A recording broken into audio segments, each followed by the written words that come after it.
साबिक सेक्रेटरी खारजा, साबिक सीनियर सिफारतकार एजाज चौधरी हमारे साथ मौजूद है। एजाज साहब, पाकिस्तान और सऊदी अरब के बेहतरीन बिरादराना ताल्लुकात, दिफाई ताउन, ये सब मौजूद है, लेकिन पिछले चंद दिन में बहुत तेजी से कुछ मामला पर पेशरफ्त हुई। 9 सितंबर को इस्राइली जारहियत का मुजाहरा किया जाता है दोहा में, उसकी मजम्मत की जाती है पूरी दुनिया की जानिब से और पाकिस्तान का बड़ा ही दो टोक वाक़े इस पर वाज़ेह मौक़िफ़ सामने आता है। फिर दोहा में ही इस्लामी सरबराही समिट हुआ, उस पर खुसूसी मुलाकातें हुई वज़ीर आज़म शहबाज शरीफ की सऊदी वली अहद से और इसके अलावा ईरानी सदर उनके वफ़द से भी, और वहीं पर सऊदी वली अहद की जानिब से वज़ीर आज़म शहबाज शरीफ को खुसूसी दावत दी गई रियाज आने की, और वो जब रियाज पहुंचे उनका शानदार पुरतपाक इस्तकबाल किया गया वहां पर। ये सब आपको लगता है कि इन मौजूदा हालात की वजह से मुमकिन हुआ कि ये पाकिस्तान और सऊदी अरब के दरमियान ये खुसूसी मुआहदा तय पाया है? जी बिल्कुल, आप सही कह रहे हैं। बिल्कुल इसका तनाजुर वही है कि मौजूदा हालात ऐसे बन गए कि अब गल्फ की रियासतों को, खुसूसन सऊदी अरब को, ये एहसास होने लगा कि अगर कतर पे हमला हो सकता है तो कल के हम पे भी हो सकता है।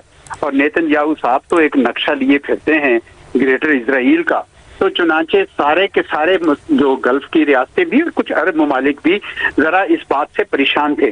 अब ऐसे में जब आप परेशान हो तो आप किसको देखते हैं? आप उसी को देखते हैं जो सबसे ज्यादा मुखलिस दोस्त हो।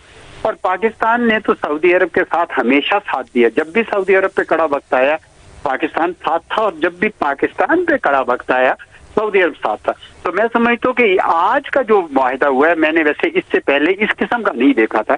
दिफाई तावन तो देखा था जी, लेकिन ये कहना कि आप एक पे जारियत दूसरे पे जारियत का होगी तस्वुर, मैं समझता हूँ ये एक बहुत बड़ा ब्रेक थ्रू है।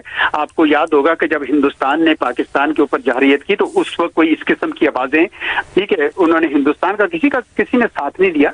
लेकिन इससे कोई अगर ऐसा मुल्क साथ हो जाए कि पाकिस्तान के ऊपर जारियत हो तो वो अपने ऊपर तस्वुर करें, ये बहुत अच्छा होगा। अगर इसी तरह सऊदी अरब पे अगर कोई जारियत करता है तो पाकिस्तान को पर भी लाजिम है। वैसे भी हम आपको पता है कि हरमैन शरीफैन की वजह से, रोज़ा रसूल सल्लल्लाहु अलैहि वसल्लम और खाना काबा की वजह से हर पाकिस्तानी जो है वो उसके दिफा के लिए, उनके दिफा के लिए खड़ा है। तो चुनाचे मैं समझता हूँ कि ये मुआहिदा मुझे तो हर लिहाज से एक बहुत ही बड़ी पेशरफ्त नजर आ रहा है। मैं समझता हूँ कि तनाजुर भी है जो आप सही कह रहे हैं, लेकिन इसमें पाकिस्तान और सऊदी अरब के जो गैर मामूली ताल्लुकात हैं उनका भी हाथ है।